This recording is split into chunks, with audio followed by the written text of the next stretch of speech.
আমার নবী 63 বছর জিন্দেগিতে যে কষ্ট করেছেন, পেটে পাথর বাঁধা থেকে শুরু করে না খেয়ে থাকা, আয় হায়, আপনি শুনে অবাক হবেন। একটা খেজুরের অর্ধেক পচে গেছে, একটা খেজুরের অর্ধেক পচে গেছে, আমার নবী সেটা নিয়ে সাফ করতেছিলেন।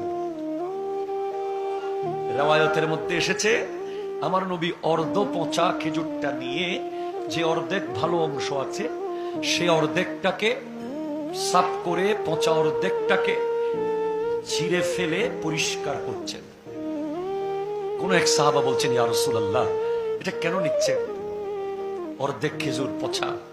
নবী বলছেন, তোমার নবী 4 দিন ধরে কিছু খায় নাই, উপোস থেকে, পেটে পাথর বেঁধে, পাহাড়ে বন্দি থেকে গোটা জিন্দেগি উম্মতি উম্মতি করে 21 দিন দাঁড় করিয়ে রেখেছে তায়েফের মানুষ আমার নবীকে গেইটে।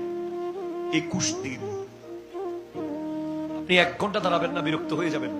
21 দিন তারা গেইটে দাঁড় করিয়ে রেখেছেন। সাহাবায়ে বলে, ইয়া রাসূলুল্লাহ, কতক্ষণ দাঁড়িয়ে থাকবেন? নবীজি বলেন, যতদিন গেট না খুলবে দাঁড়িয়ে থাকবো। আল্লাহ বলছে তাদেরকে ইসলামের দাওয়াত দিতে। 21 দিন পর তারা গেট খুলেছে।